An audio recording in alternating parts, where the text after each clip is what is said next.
잠에 대한 메시지는 잠언에 상반되게 비교를 하고 있습니다. 잠언 19장 16절에서는 게으름과 나태를 또 비교하면서 얘기하지만 성경에서는 잠 자체를 무조건 부정적이고 악한 것으로 보지는 않습니다. 그래서 적당한 잠은 하나님이 주시는 축복이고 또 은총이라고 성경은 여러 곳에서 얘기합니다. 잠언 4장 8절에도 보면 내가 평안히 눕고 자기도 하리니 나를 안전히 살게 하시는 이는 오직 여호와시니라. 평안한 잠, 이것도 하나님 주시는 놀라운 복입니다. 또 잠언 127편 2절 보시면 너희가 일찍 일어나 늦게 누우며 수고의 떡을 먹으며 헛되도다. 그러므로 여호와께서 그의 사랑하시는 자에게 잠을 주시는도다 그랬습니다. 잠은 한면으로 보면 아주 평온한 상태. 어제 잠깐 믿음에 대해서 잠깐 생각했는데 이스라엘 사람들이 가지고 있는 그 신뢰라는 단어, 에무나라는 단어가 아만이라고 하는 단어와 밀접한 연관이 있고 그 의미가 옷을 펴서 아이가 아이를 어머니 품에 안고 포대기처럼 이렇게 안고 있는 그런 상태를 얘기합니다. 그러니까 그 믿음, 신뢰라는 그 표현이 우리가 하나님의 품에 안겨 있는 그런 표현이거든요. 그렇게 본다면 잠잔다는 이 표현이 무조건 나쁜 표현은 아닙니다. 아버지 아브라함한테 나사로가 죽어서 품에 안겨 있는 모습은 아주 이상적인 모습입니다. 어떻게 저럴 수 있을까? 상식적으로 얘기하면은 이해가 되지 않지 않습니까? 성인인데 품에 안겨 있다. 그건 말 이해가 안 되잖아요. 그런데 그런 상징적인 의미로 우리가 본다면은 그야말로 그것은 가장 이상적인 모습이 아닌가. 그러니까 하나님 품에 안겨 있는 한 인생의 모습을 그대로 표현해주고 있습니다. 그래서 잠을 자지 못할 때 인간은 육체적으로, 정신적으로 평형 상태가 보통 깨지고 신체 조직, 뇌 기능을 제대로 할 수 없고 삶의 온갖 부작용이 일어나는 것은 너무나 분명합니다. 그래서 잠은 사람이 살아가는 삶에 너무나 소중하고 또 하나님의 은혜로 베푼 것이기도 합니다. 근데 솔로몬은 이처럼 중요한 잠에 대해서 또 부정적으로 오늘 본문에 보니까 접근하고 있습니다. 인간에게 필요하지만 그 자체가 인생의 목표가 되거나 삶의 대부분이 돼서는 안 된다는 겁니다. 잠은 조사를 하니까 7시간이 제일 맞다고 합니다. 7시간. 몇 시간씩 주무시는지 잘 모르겠는데요. 7시간이 맞고 거기서부터 조금씩 더 자면 몸에 안 좋다고 합니다. 혹시 7시간 더 자시는 분들은 고민 좀 한번 해보세요. 좀 덜 자면 조금 좀 피곤한 거고 더 자면 더 피곤한 겁니다. 그러니까 더 안 좋은 거 몸에 치명적으로. 그래서 그건 지금 데이터로 이제 계속 사람들이 이제 실험을 하고 있습니다.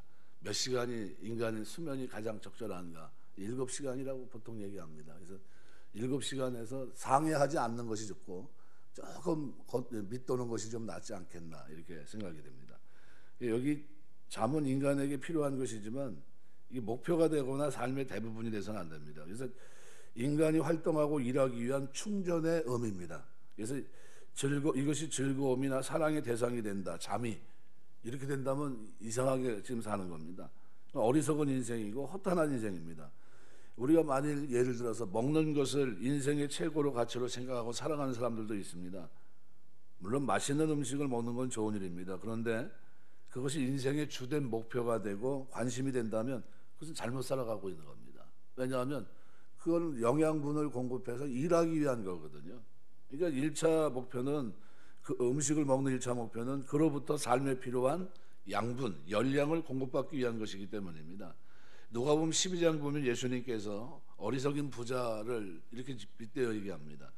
굉장히 안 좋게 얘기해요. 여러 해 쓸 물건을 많이 쌓아두었으니 평안히 쉬고 먹고 마시고 즐거워하자 그랬습니다. 그런데 굉장히 안 좋게 얘기하거든요. 왜 그렇게 얘기하셨냐면 수단을 목표로 바꿨기 때문입니다. 수단을 목표로. 수단을 위해 인생을 허비한 어리석음이다 이렇게 주님 평가하신 겁니다. 지금 쌓아놓는 게 목적이 돼서 안 된다는 거죠. 그러니까 하나님께 주신 풍성한 추수의 복을 자신을 위해 축적하고 쌓아두는 데 사용했고 그것을 보면서 그는 그냥 만족합니다. 그러니까 목표를 성취하도록 물질이라는 수단을 주셨는데 그것은 인생의 목표로 착각하고 평안히 쉬고 먹고 마시고 즐거워하자 다짐하고 있습니다. 이것은 가치가 전도된 겁니다. 이 어리석은 자의 전형을 예수님께서 지적하신 겁니다. 그러니까 우리가 결코 주객이 전도된 삶을 살아서는 안 됩니다. 살기 위해서 먹어야지 먹기 위해서 살아서는 안 된다는 거죠. 그러니까 사명을 위해서 돈을 벌어야지 돈 버는 것을 사명으로 생각해서는 안 된다는 겁니다. 일하기 위해 잠자고 휴식을 취해야지 잠자고 휴식을 취하게 일하는 것은 올바르지 못하다는 거예요. 그래서 이것이 솔로몬이 오늘 본문에서 얘기하고 있는 내용입니다. 그래서 우리에게는 먹을 양식이 필요하고 평안한 잠이 필요하고 사용할 수 있는 돈이 필요합니다. 그러나 그것을 목표로 삼는 어리석음은 범하지 말라는 겁니다. 그때 우리는 소중한 우리 인생을 더 건강하고 풍요롭고 더 바르게 복되게 살 수 있다. 이것을 오늘 본문에서 말씀하고 있습니다. 그래서 여기 내가 빈궁하게 된다. 오늘 읽은 말씀에 13절에 너는 잠자기를 좋아하지 말라. 내가 빈궁하게 된다. 이것은 재산을 뺏긴다는 겁니다. 그래서 수동형으로 되어 있어가지고요. 자신의 소원이나 의지와는 상관없이 있는 재산마저 빼앗겨 빈궁하게 된다는 사실을 전달합니다. 잠자는 동안 누군가 그의 재산을 도둑질해가는 것을 연상하게 합니다. 잠자기를 좋아하지 말아라. 그러면 내가 빈궁하게 될까 두려움다. 내 눈을 뜨라. 그러면 내가 족하게 된다. 이 뜨라 이 말도 그리하면 족하리라 다 명령어입니다. 그래서 단순한 명령이 아니라 조건과 결과의 의미를 내포하고 있습니다. 그래서 너는 내 눈을 뜨라. 너는 양식에 만족하라. 그리하면 너는 양식에 만족하게 될 것이다. 뭐 이런 의미입니다. 그래서 결국 이 오늘 이 13절 말씀은 온전한 가치관을 가진 사람들이 이 땅에 살아가는 동안 풍족하고 축복된 삶을 살 수 있다는 것을 분명히 말씀하고 있습니다. 그래서 이 주객이 전도되지 않아야 됩니다. 항상 어떤 일을 하든지 우리가 살아가는 동안 잠을 자는 이유도 그죠? 하루 일과를 시작하면서 이것이 그냥 애매하게 잠이 목적이 돼서는 안 된다는 거예요. 막 뭐 할 거냐 그러면 뭐 그냥 잠만 몇 시간씩 뭐 며칠씩 자고 싶다고 뭐 이렇게 얘기하는 거는 올바르지 못한 프로그램입니다. 두 번째로 14절 보시면은 물건을 사는 자가 좋지 못하자 하다가 돌아간 후에는 자랑하느니라. 이거는 아주 상거래에서의 이중성을 얘기합니다. 자기 과시욕. 단순히 물건이 좋음을 자랑하는 것에 그치지 않고 물건을 아주 싼 값에 산 자신의 능력에 대해서 자화자찬하는 의미를 가지고 있습니다. 중국에 한동안 짝퉁 시장이 있었습니다. 뭐 물론 우리나라도 물론 있겠지만요. 가가지고 똑같은 물건을 분명히 샀는데 어떤 사람은 중국 돈 100원에 샀는데 어떤 사람은 중국 돈 50원에 사왔어요. 근데 어떤 사람은 그거보다 말도 안 되게 30원, 20원에 사왔습니다. 깜짝 놀랐어요.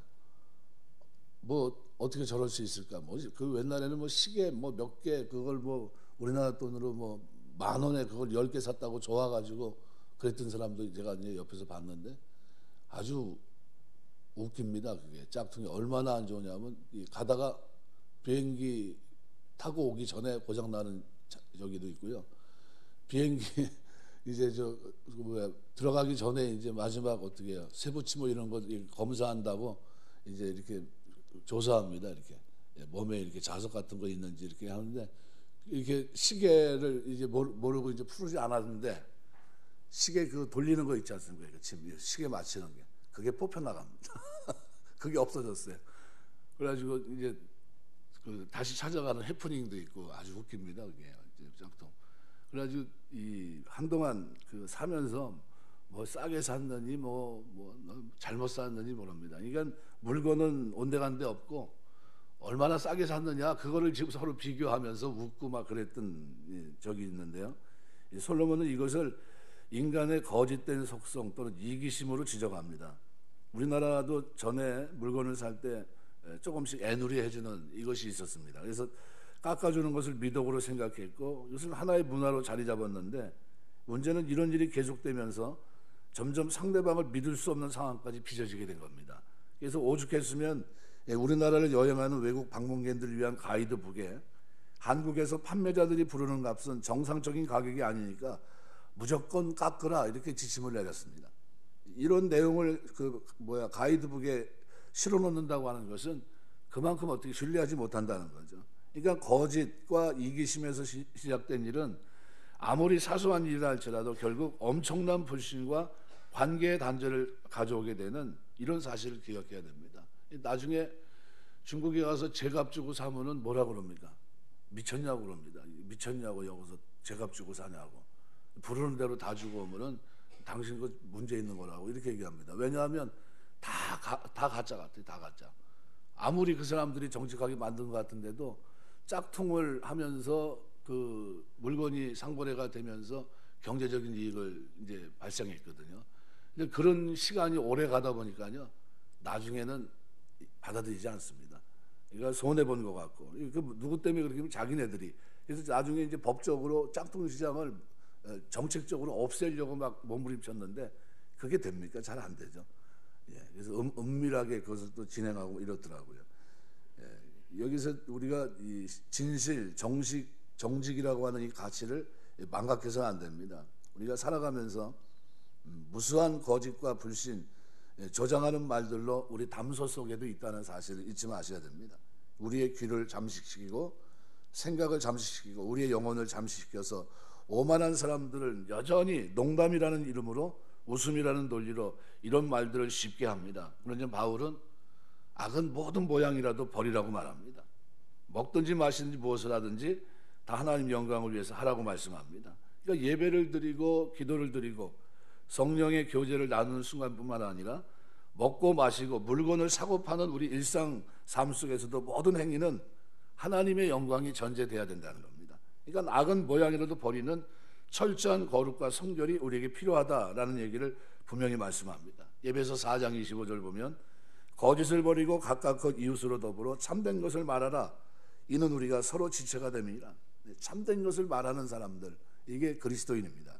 그래서 말과 행동이 무가치하면 인격과 삶도 그런 모습이 될 수밖에 없습니다. 그러니까 이것도 훈련이 됩니다. 그래서 경건은 훈련으로 되는 겁니다. 그냥 생각으로 되는 게 아니라 지식으로 되는 게 아니라 경건은 그렇게 살아가면서 몸에 배는 겁니다. 그래서 그것이 묻어나야 그것이 경건입니다. 빌립보서 4장 8절에 보면 정말로 형제들아 무엇에든지 참되며 무엇에든지 경건하며 무엇이든지 오르며 무엇이든지 정결하며 무엇이든지 사랑할 만하며 무엇이든지 칭찬할 만하며 무슨 덕이 있든지 무슨 기름이 있든지 이것들을 생각하라 그랬습니다. 오늘 14절에 물건을 사는 자가 좋지 못하다 하다가 돌아간 후에는 자랑하는 인간의 이중성, 자기 과시욕, 이것을 동시에 경계하라고 성경은 분명히 말씀합니다. 이걸 올바르지 못하다는 거예요. 그래서 정당한 가격을 주고 사는 것은 맞는데 그런데 그것을 마치 깎아서 좋은 상품을 그냥 안 좋은 것처럼 얘기하고 그리고 그냥 마치 그런 집은 없어져야 되는 것처럼 얘기하고 거기서 물건을 사갖고 와서는 싸게 샀다고 좋아하고 있으면은 그것은 뭡니까? 상거래를 무너뜨리는 잘못된 행위입니다. 이런 행위는 우리 예수 믿는 사람들이 해서는 안 된다는 거죠. 그래서 전에 제가 그런 얘기했습니다. 예수 믿는 사람들은 옷집에 가서도 이렇게 너무 깎으면 안 됩니다. 적당한 가격에서 이렇게 와야지 그걸 너무 깎아가지고 예수 믿는 사람이 깍쟁이라고 그러면 예수 믿는 걸 알고 있는 사람들 앞에 큰 충격이고 그 다음에 저 사람은 저렇게 사나 이런 게 됩니다. 그리고 또 이 물건을 또 자꾸 반품하는 사람들이 있어요. 그것도 올바르지 못합니다. 자꾸 그러면 이제 뭐라 그럽니까? 저 사람 가져가면 또 가져올 거라고 이렇게 됩니다. 그러면 그 인식이 예수 믿는 사람이 왜 저 모양이야 이렇게 됩니다. 그래서 웬만하면 사지 말이 사게 되면 어떻게 해요? 웬만하면 그렇게 큰 부담 없이 이렇게 살 수 있도록 이렇게 하고 안 하는 게 좋습니다. 오늘 마지막 15절 보시면은 세상에 금도 있고 진주도 많거니와 지혜로운 입술이 더욱 귀한 보배니라. 여기 지혜로운이란 이 단어에 다트란 단어가 쓰였습니다. 이게 여러분 잘 알고 있는 하나님 안다는 거죠. 체험적으로 본질적인 측면에서 알다라는 뜻을 가진 야다흐라는 단어에서 유래한 명사입니다. 지식이라는 의미입니다. 그래서 이걸 지혜로운 입술을 다른 말로 말하면 직역하면 지식의 입술. 근데 어떤 지식입니까? 하나님을 아는 지식의 입술입니다. 지식을 말하는 입술. 이 입술을 지닌 자를 얘기합니다. 그래서 오늘 세상에 금도 있고 진주도 많거니와 지혜로운 입술이 더욱 귀한 보배다. 이게 금이나 진주 사람들이 그렇게 귀하게 여기고 가치 있게 여기는데 왜 그렇습니까? 희소성입니다. 아름다울 뿐만 아니라 세상에 존재하는 수가 적고 얻고자 하는 사람은 많기 때문에 그만한 가치를 지닙니다. 근데 솔로몬은 지혜로운 입술, 이 지식, 그죠? 하나님을 아는 지식의 입술, 이것을 가진 사람이야말로 금이나 진주와는 비교할 수 없이 귀한 보배라고 말합니다. 이 귀하다는 말은 가치가 있다는 말과 함께 찾아보기 힘들 정도의 희소성을 말합니다. 그러니까 이렇게 지혜로운 지식의 입술을 가지라고 강조하는 이유는 그 입술의 지혜를 가진, 입술의 지식을 가지고 있는 것이 쉬운 일이 아니기 때문입니다. 이 지식이라는 것이 사실 어리석은 입술로 인해서 우리가 말한 대로 이 심혈을 기울인 일들이 수포로 돌아가는 일들이 얼마나 많습니까? 반대로 지혜로운 말 한마디로 인생을 완전히 역전시키는 일들이 얼마나 많습니까? 많은 사람을 살리기도 하고 죽이기도 합니다. 그래서 영국의 인류학자 가운데 러벅이라는 사람은 이렇게 말합니다. 말에는 여러 종류가 있는데 그 중에는 일광 같은 것이 있고 끝이 구부러진 갈퀴 같은 것이 있으며 뱀 이빨 같은 것이 있다. 그러므로 무정한 말이 얼마나 깊은 상처를 주며 정다운 말이 얼마나 큰 기쁨을 주는지를 생각하라 그랬어요. 그러니까 지금 우리 입술에 지식이 있어야 된다는 거예요. 하나님 아는 지식, 이것이 얼마나 귀하냐는 거예요. 이것이.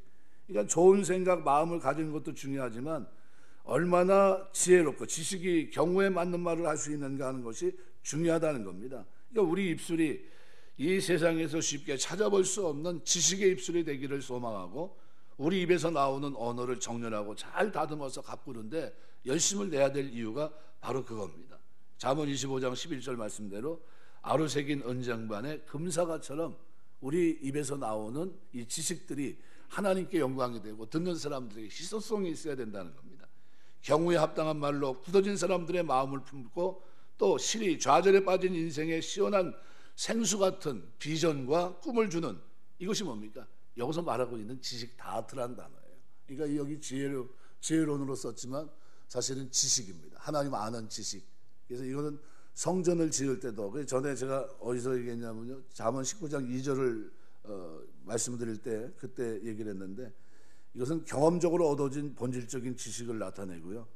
성막이나 성전을 짓는 일 등 요구되는 실제적인 지식 능력, 마음의 깨달음을 나타낼 때 쓰는 단어가 이 다트란 단어입니다. 그러니까 하나님의 뜻에 맞는 바른 기준을 가진 상태가 이 지식 다트예요.